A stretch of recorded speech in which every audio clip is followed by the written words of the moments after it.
প্রত্যেক বৃহস্পতিবার এই পিতলের পাত্রটাতে কিছু ধান, একটা ঘট বসিয়ে তাতে লক্ষ্মী দেবীর মূর্তি দিয়ে এটা অঘ্রাণ এবং পৌষ মাস আমাদের পুজো করা হয়। ব্রাহ্মণ এসেই পুজো করে।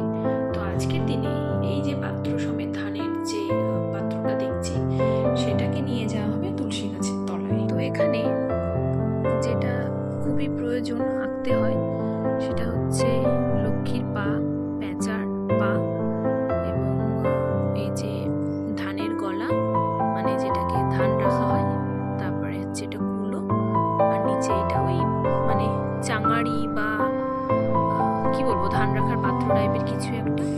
আর এখানে আমি নামগুলো ঠিক জানি না। তো এই পাত্রর উপরে মানে ধান রাখা হয়েছে এরকম কিছু একটা। তো চাষের জন্য এই যে নাঙ্গল এবং এই জোয়াল, এই কাস্তে, এই নিড়ুনি। তো এইখানটাতেই ওই যে পাত্রটা দেখলাম এই আম পল্লব সহ সেই পাত্রটা এখানে স্থাপন করতে হয়। করার পর এখানে পুজো করা হয়। তারপরে সেটাকে এই পুজোতে কি কি লাগে একটু দেখিয়ে দিই আপনাদের। ফুলের মধ্যে যেটা অবশ্যই লাগে সেটা হচ্ছে এই মুলো ফুল, এই সাদা সাদাগুলো, এগুলো হচ্ছে মুলো ফুল।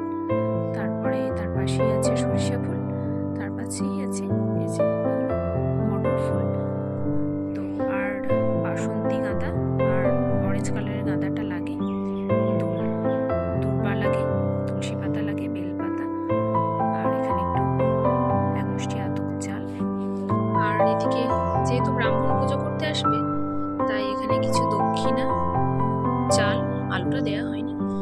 আর এখানে থাকছে এক পাত্র ধান আর খড়, আর খড়ের সঙ্গে বাঁধা হয়েছে এটাকে অন্য একটা নাম আছে, কি বাঁধা একটা বলে জানি, আমি যাই হোক নামটা জানি না।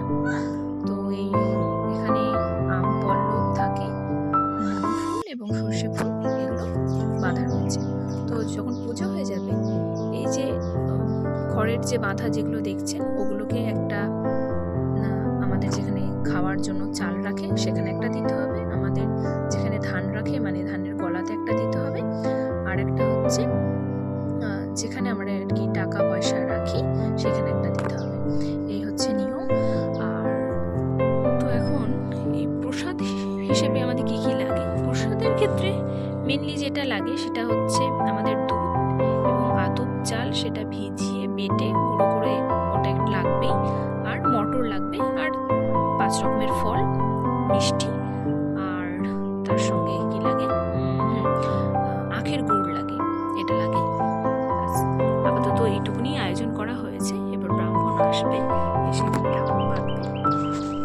পরমং পদং সদা প্রসন্তি সূরয় দীর্ঘ চক্ষুরাত্ম পুষ্পং মাধব পুষ্পে পুষ্পে মহাপুষ্পে সুপুষ্প সম্ভবে পুষ্পচয়া লক্ষ্মী দেবী সন্তুষ্ট ভবং প্রাণ